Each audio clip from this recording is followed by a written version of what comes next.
A marginal constituency is one in which the distribution of a party's support is relatively evenly balanced, so that the incumbent party has a narrow majority and a small net movement of voters will lead to its change in hands.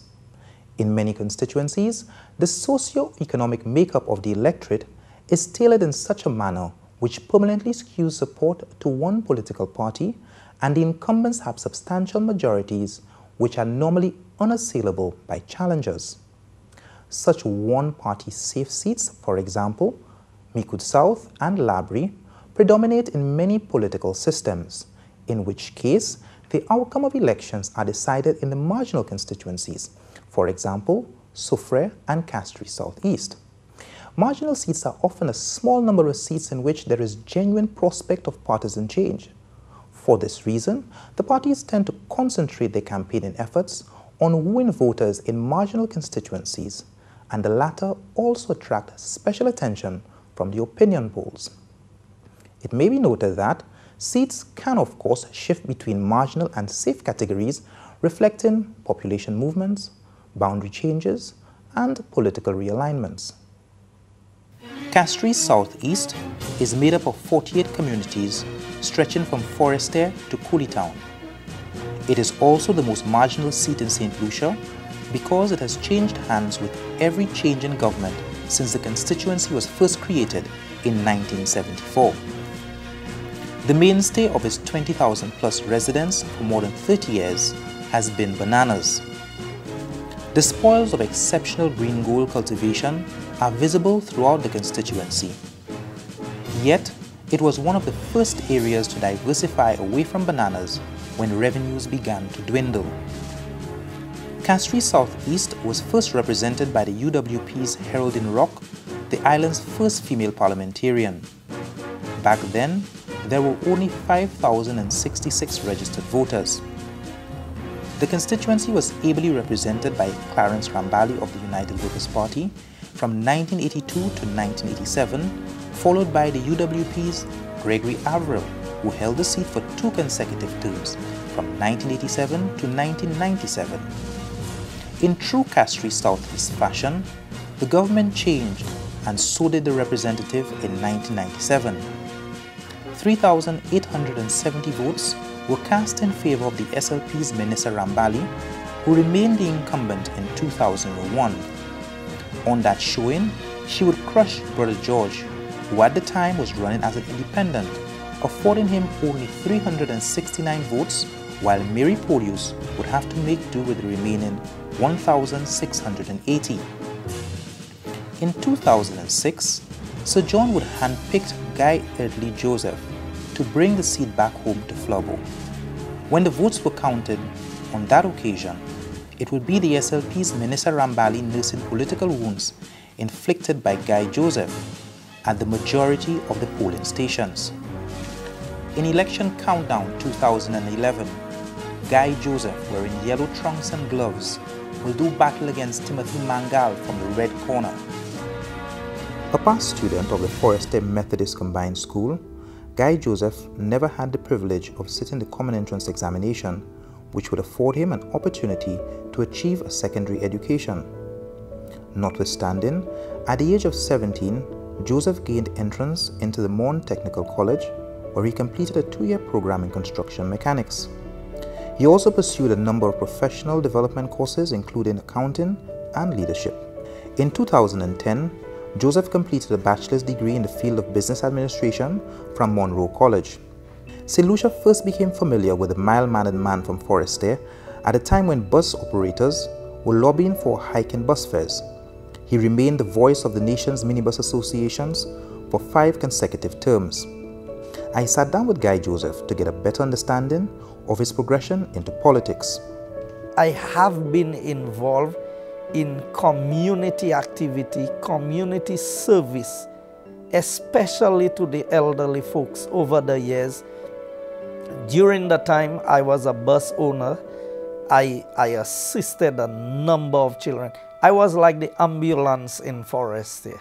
Everybody who was sick came home, and I could never charge somebody to take them to the hospital in the case of an emergency. So My entire background in community activities and having risen to be the parliamentary representative, I have a soft spot for people in conditions that are not the best. Although he describes his upbringing as underprivileged, his accomplishments bear testimony to his steadfast determination to change his circumstances. I know what it is to stand by the road and hike for a ride. I knew what it was when I went to school to buy, 3 of us to put together and buy a 60 cents armor bread with cheese from Mom at Sir Arthur. It was at the time Bond Technical College. Break it in 3, each of us would eat a piece and then drink some water from the pipe and go back to classes. I knew what it was to walk from Forestier or Kachime to the Mod and then to hike a ride back home. So I've been through these situations, and one thing I never forget is where I came from. His humble beginnings would serve as a precursor to elective office, a position which affords him the opportunity to effect change in what he deems as the 2 most pressing areas for Castries Southeast. Sustained employment. You have periodical employment, but the level of employment generation that is required, we are not there yet.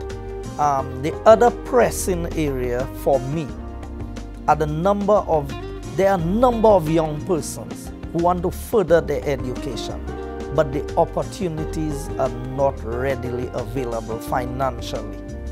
His diversification drive is for farmers who would like to move from traditional crops into vegetable farming and cocoa. His cliché-sounding campaign slogan, "From the people, for the people," seems no different to politicians of old. But is it? The focus of my representation has been the areas of touching the lives of the very ordinary people of my constituency. The person who needed a little footbridge, who had to walk through the river. The areas where maybe people had neglected completely, had never visited. Joseph laments that it has not all been a bed of roses. Considering the extensive damage to his constituency from Hurricane Thomas, several developmental projects have had to be shelved, projects that would have significantly reduced unemployment in his area. I pressed him to ascertain why the infrastructural and educational burdens plague him, given the fact that his constituency had been represented by the ruling party since 1974. His answer was remarkably simple. I wish more could have been done, but I understand the financial constraints, and I know usually the Prime Minister scratches his head, but he gives the assistance. There are 48 settlements making up Castries Southeast, with the majority being at least 10 miles away from the Castries Fire Service and Central Police Station. In the past, lives and entire properties have been lost because of the time it takes emergency personnel to arrive on the scene. This has been a serious source of concern for the representative. I see Bexon as the central point of Castries Southeast, and so I believe it is well populated enough to necessitate an outpost of at least a fire engine and a sub-police station in this area to deal with the plans for that area. And yes, there have been plans, and as I indicated, there were discussions with the NIC on the establishment of these facilities down there, but Hurricane Thomas really slowed down a lot of the activities that we had planned. During the campaign process, many candidates make promises to the electorate, assuring them everything from roads to responsible governance, accountability, youth development, transparency, beautification projects, and job stimulus packages. During the 2006 electioneering process, Guyjoseph was no different. But after he took the oath of office, how many of these promises have actually been kept? Well, for starters, the Forestier Computer Lab was established, providing computers to students, and the same facilities are also available for use by the residents of the area for evening computer classes. The Tiroche Geno Daycare Center, which is presently under construction, will serve the residents of Trois Pitons Forestier, Tiroche, and environs. Construction has commenced on the Tiroche Community Center, which is being built on the top floor. The Mont Fortune Park, the extension of the Odessa Primary School, extensive footpath construction in the Lacroix area, the upgrade of the Cooleytown Daycare Center, major road construction in Sarat, construction of an entirely new road in the cul-de-sac area, the therefore footpath construction. The Bel Air Bridge was also completed with significant road rehabilitation in that area. Also under construction is a Cooleytown Computer Lab. The Mark Park is under construction and will be equipped with free Wi-Fi internet access and also provide the main stage to showcase musical and artistic talent of the youth of Castries Southeast. The Ravin-Poisson Water Project and the Cul-de-sac Water Project was also a long overdue campaign promise which was delivered during Guy's term in office. There was also the completion of the Forestier Water Project, which was started under the previous representative. The re-establishment of the public facilities in L'Abbaye. The Country Village Road, which Joseph said had been abandoned by the previous administrations, was given a much-needed lease on life. For years, the residents of Choupet had to trek narrow dirt paths to get to their homes, hundreds of feet away from the main road. Too often, when it rains, the problem is compounded and forever a recipe for disaster.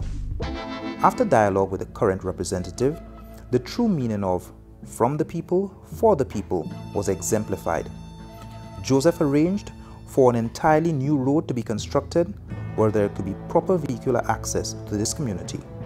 Because of the peculiar topography of this constituency, particularly in the Mark area, the construction of several bridges has alleviated the plight of residents who had to acrobatically traverse narrow makeshift bridges to find their way home. His hands-on approach to community projects is evident in nearly all of the 48 communities which make up the Castries Southeast area. What use is a politician who can't feel his people's pain? Of what use is a politician who doesn't move heaven and earth to deliver on basic needs like food, clothing, and shelter, especially to those who have lost it all? Mr. From the People, for the People hands-on approach was evident when in true Khmer fashion and with funding from the Taiwanese, constructed more than 30 complete houses for residents who had lost it all. He also repaired several others which were on the brink of total collapse.